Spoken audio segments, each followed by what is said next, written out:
오늘은 항공과를 가야 되는 이유에 대해서 설명을 드리도록 하겠습니다. 항공과를 가지 말란 분들은 저는 솔직히 이해가 안 되거든요. 어, 하물며 항공과 관련 입시 교육을 하시는 분들 중에서도 굳이 항공과를 갈 필요가 없다라고 하시는 분들도 있어서 수시 1차 결과가 나온 지금 많이 혼란스러워 하시는 것 같아요. 그래서 대략 몇십 대 1 정도가 되는 경쟁률이 어느 정도 있는 높은 상위권 항공과 대학의 승무원 취업률을 제가 보여드리면서 이야기를 해볼게요. 제가 최근 항공과 대학들 중에서 승무원 취업률을 홈페이지에 게시한 대학들 위주로 좀 몇 개 정리를 해봤는데요. 평균 졸업생 수와 입학생 수는 대부분 비슷할 것이기 때문에 승무원 취업률을 대략적으로 평균을 내보니까 평균 4대 1의 확률로 승무원 취업에 성공을 했더라고요. 항공사 승무원 경쟁률이 전공자, 비전공자 포함해서 300대 1인 것을 감안하면 엄청 높은 승무원 합격률이라고 생각해 볼 수가 있습니다.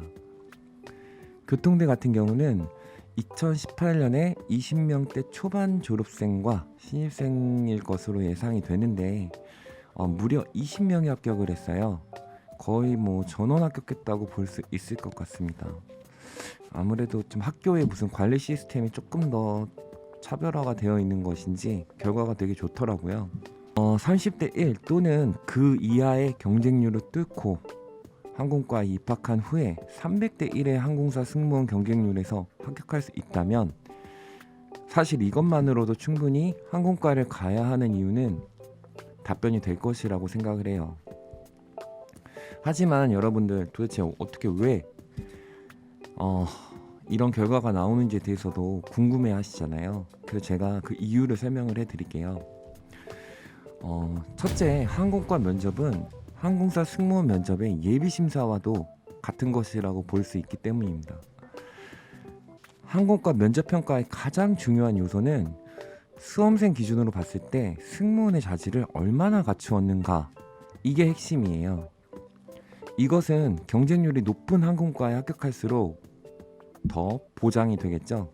둘째, 항공사 승무원 지원에 대한 진정성 때문인데요. 승무원 채용은 전공에 대한 제한이 없기 때문에 승무원으로서 갖춰야 할 역량만큼이나 지원에 대한 진정성, 이걸 정말 중요하게 생각합니다. 비전공자들에게 물어보는 질문들 어떤 게 나오는지 아세요? 윙렛에 대해서 설명해 보세요. 코드쉐어가 뭐라고 생각하십니까? 대한항공 같은 경우에는 조인트 벤처에 대해서 본인이 아는 것을 이야기해 보세요. 자, 여러분, 이런 것들을 왜 비전공자들에게 물어본다고 생각하십니까? 지원에 대한 진정성을 검증하기 위해서예요. 그런데 전공자 같은 경우는 항공과를 승무원이 되기 위해서 전공을 했잖아요. 그래서 이런 부분에 대한 검증을 따로 할 필요가 없어요. 다만 학점이 낮은 경우에는 정말 치명적으로 오히려 전공한 것이 불리할 수 있습니다. 그래서 정말 전공자분들은 학점 관리를 잘 하셔야 돼요. 물론 학점만 잘 관리한다고 해서 다 승무원이 되는 것은 아닙니다. 당연히 학교에서 부족한 부분이 있거든요. 그런 부분을 본인이 보충을 반드시 하셔야 됩니다. 자, 셋째는 사회적 통념과 시간에 대한 효율성 때문인데요. 여러분, 서비스 마인드가 투철한 사람을 뽑고 싶어요. 자, 항공과를 전공한 사람과 경제학과 또는 경영과를 전공한 사람과 어떤 사람이 기본적으로 고객 응대를 더 잘할 것 같습니까? 실제 그 사람의 능력과는 상관없이 서비스를 전공한 사람이 더 일을 잘할 것 같잖아요. 이런 것을 뭐라고 하냐면 사회적 통념이라고 하는 것이에요. 쉽게 말해서 상식이라고 하는 거죠. 제가 사실은 이런 상식적인 부분을 왜 설명을 해야 되는지 이유를 모르겠는데 정말 이상한 논리로 항공과 무조건 갈 필요 없어요 라고 막 주장하시는 분들이 있어요. 여러분, 제가 가끔 이렇게 유튜브 보다 보면 좀 황당한 경우가 되게 많아요. 그렇게 치면 우리나라에서 전공할 대학은 없다고 생각을 합니다. 사실 미대 나온다고 전부 다 화가가 되는 게 아니잖아요. 디자인과 나온다고 전부 다 대기업 디자인 부서에 가는 게 아니거든요. 그리고 또한 시간의 효율성이라고 하는 부분도 정말 중요한데, 사실 대학이라고 하는 것이 어떤 과를 전공을 하더라도 여러분 학점을 잘 맞는 게 쉽지가 않아요. 시험 준비라는 거 하는 것이 쉽지가 않습니다. 고등학교 때 중간고사, 기말고사 준비하는 것과 차원이 다릅니다. 정말 과제가 엄청나요. 여러분, 타 전공을 하게 되었을 때 정말 그 분야로 진출할 수 있다는 확신이 있다면 잡으려는 노력을 할 수가 있겠지만, 사실 그게 아니라면 타 전공을 하면서 승무원 준비도 병행한다는 어려운 일을 굳이 할 필요가 있어요? 저는 개인적으로 10년이 넘는, 대략 한 12년 넘는 시간 동안 다양한 경우를 되게 많이 봤거든요. 비전공자가 대학 졸업 후에 딱 바로 승무원 합격하는 경우는 정말 흔치 않았어요. 대부분 다 1년 이상 준비를 해서 겨우 합격하는 경우를 많이 봤습니다. 준비하는 기간이 반드시 필요해요. 왜냐하면 그 친구가 살아왔던 길이 승무원의 취업을 준비했던 과정이 아니기 때문이에요. 다른 데 노력을 했었기 때문에 당연히 승무원이 되기 위해서 승무원의 일을 잘할 수 있는 다양한 역량들을 갖추려고 노력을 해야 됩니다. 저는 이런 두 마리 토끼를 동시에 잡으려는 친구들을 12년이 넘는 시간 동안 여러 번 봐왔지만 사실 이도저도 안 되는 경우를 더 많이 봤어요. 제가 어찌 보면 여러분 부모님 세대와 좀 비슷한 나이일 수도 있고 40대가 넘었거든요. 훌쩍 넘었죠. 제가 조금 더 어떤 취업 컨설턴트 방향 멘토로서 설명을 해드리면, 여러분은 인생에서 무엇이 가장 중요하다 보십니까? 직업적인 부분에 대해서는 카테고리라고 하는 것이 정말 중요합니다. 자, 미술 전공자가 연기를 하면서 전공에 대한 후회를 하는 것, 또 반대로 연기를 전공을 했지만 화가의 길을 가면서 어릴 때 미술 교육을 받지 못한 것에 대한 후회를 하는 것, 여러 가지가 있을 수 있지만 정말 많은 사람들이 후회를 하면서 살고 있어요.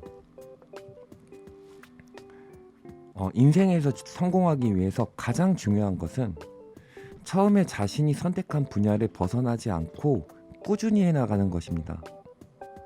서비스 직업이 적성에 맞고 본인의 꿈에 맞다면 항공과나 서비스과를 가는 것이 맞습니다.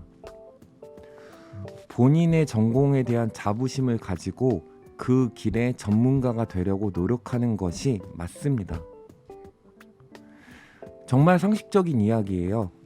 자기가 전공하는 것에 대해서 어떤 그 분야의 전문가가 되었을 때 난 이 분야의 전공자다 라는 자부심을 갖는 분들이 이 세상에 정말 많습니다. 대부분 성공한 사람들 중에서 많이 발견을 해요. 당연히 중간에 전혀 다른 길로 방향을 바꿔서 성공하신 분들도 있지만 그분들도 한결같이 이야기를 합니다. 쉽지 않았다. 늦은 나이에 시작해서 정말 쉽지 않았다. 여러분, 보다 쉬운 길을 선택하시겠습니까? 아니면 쉽지 않은 길을 선택하시겠습니까?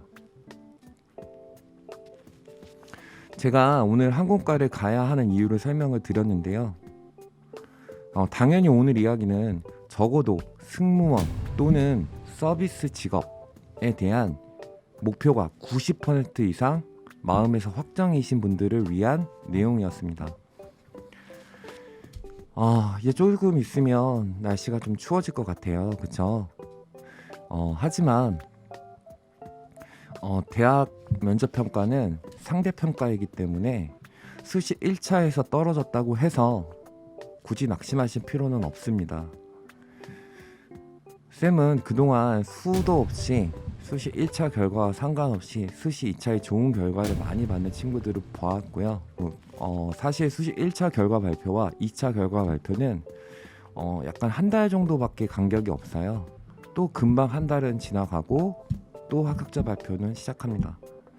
여러분들이 이 남은 짧은 시간 동안 1차에서 본인이 부족했던 점을 어떻게 보완을 하고 또 실제 2차 면접에서 좀 더 마음의 여유를 갖고 면접을 보는지에 따라서 수시 2차의 결과는 달라질 거예요. 여러분들 현재 본인이 원하는 대학에 가지 못했다고 해서 자존감이 낮아져 있거나 속상해 하시는 분들이 있다면 굳이 그렇게 하실 필요 없습니다.